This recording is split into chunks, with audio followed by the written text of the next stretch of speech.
All right, welcome to The Explainer.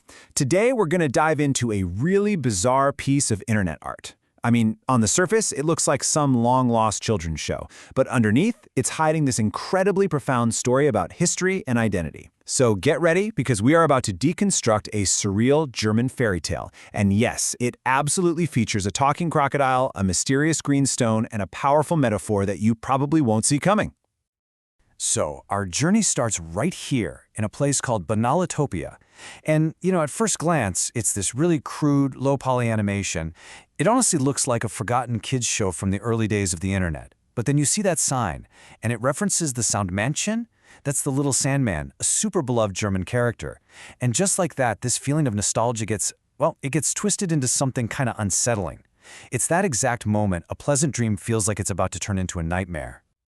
Okay, and if you thought that was weird, this is where things get really strange. So we're in this dark, mysterious forest, and an android named Warren meets a crocodile. But look, this isn't just any crocodile. This one's wearing a hat, it can talk, and is offering him this glowing green stone.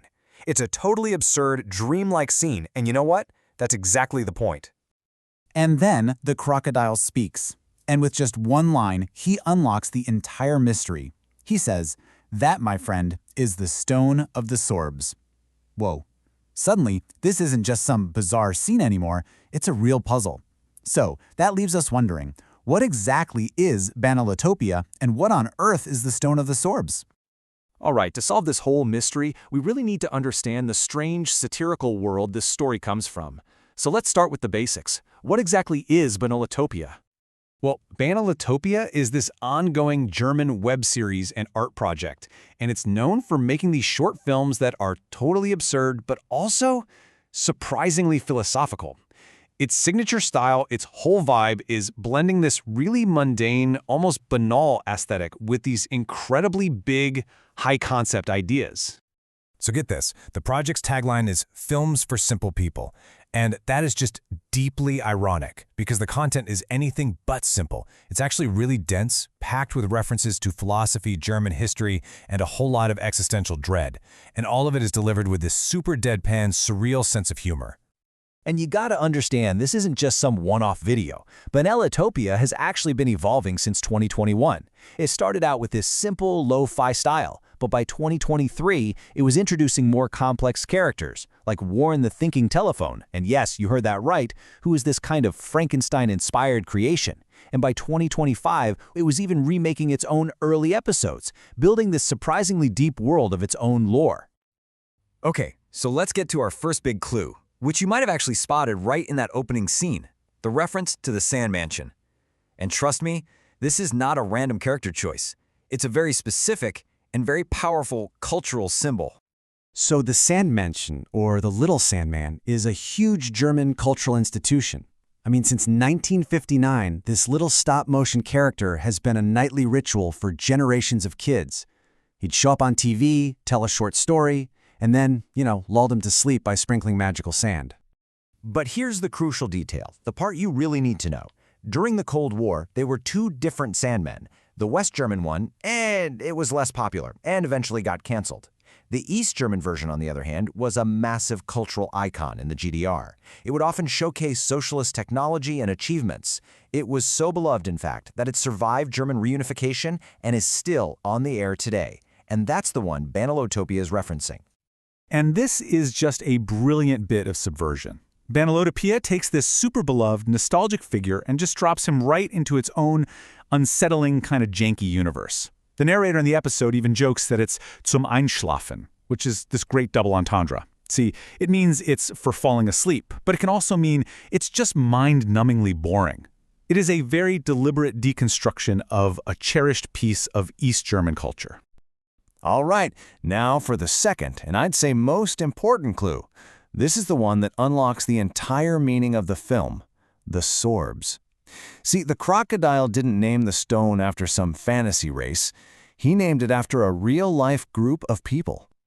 So who are the Sorbs? Well, they're a recognized West Slavic minority group, and they're indigenous to a region in eastern Germany called Lusatia. They have their own languages, a really unique culture, but their history is also marked by this long and difficult struggle to preserve that identity against centuries of Germanization policies. This really peaked under the Nazi regime, when their Slavic identity was denied and their culture was basically banned.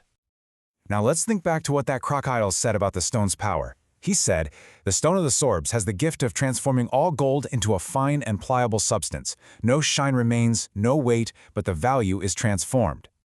So the key here is really its function. In the episode, they actually test this out. They take a golden crown and it becomes soft, almost like wax. Hard golden signs become these pliable mats. The stone consistently strips gold of its most defining qualities, its gleam and its rigidity, and just makes it something completely different. Okay, so let's put the pieces together, right? We have a subverted East German icon, and we have a magical stone named after a minority group known for their long struggle against cultural assimilation. It is time to solve this metaphor. The Stone of the Sorbs isn't just some random fantasy object. It is a powerful and really poignant metaphor for the exact process of cultural assimilation that the Sorbian people have historically faced. Just think about it. The gold represents a distinct, valuable, hard, and shiny cultural identity. The Sorbian culture in its original form. The stone then transforms it into something soft, matte, and pliable. The culture has been fundamentally changed to be less distinct, to lose that unique shine, all in order to fit in more easily with the dominant culture. It's assimilation, visualized. And suddenly, that bizarre scene in the woods, well, it isn't just surreal humor anymore, is it? It's actually a deeply resonant commentary on cultural loss, on the pressure to conform, and on that bittersweet transformation that happens when a unique identity is forced to become something softer just to survive. And Banalotopia doesn't just present the metaphor, it actually critiques it. The narrator concludes the fairy tale by saying that this transformation, this softening of everything, does not make people happy.